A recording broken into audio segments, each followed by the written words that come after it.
a busy weekend for those candidates trying to garner support from Iowans, and once again, two Republicans here in Des Moines just trying to get support from Iowa Republicans.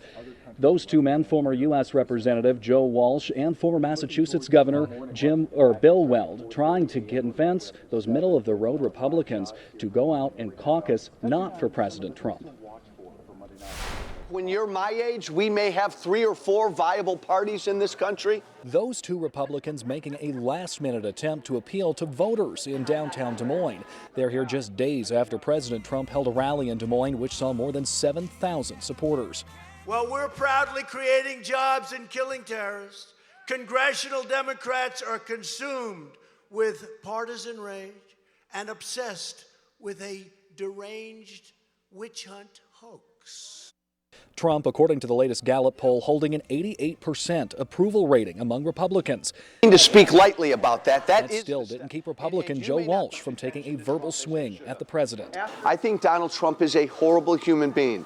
I think he lies every time he opens his mouth. I don't think he's capable of putting the country's interest ahead of his own. Weld, who's catering more to moderate Republicans, is questioning the president's foreign policy, claiming the U.S. needs to engage in more global trade. And I want to represent my part of the party, which is not isolationist and doesn't believe in trillion-dollar deficits and believes in engagement around the world.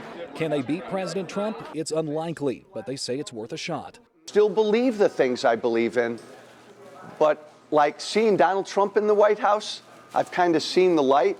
We got to bring people together. Walsh also mentioned that he would likely vote for a Democrat and endorse a Democrat if President Trump did receive the Republican nomination for the 2020 election.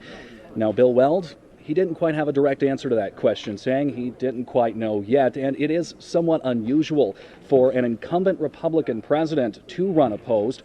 Ronald Reagan ran unopposed in 1984, George H.W. ran unopposed in 1992, and George W. in 2004. So this is really some kind of uncharted territory. Indeed it is for Democrats as well, because as you know, there are 3 Democratic presidential candidates that also serve in the United States Senate.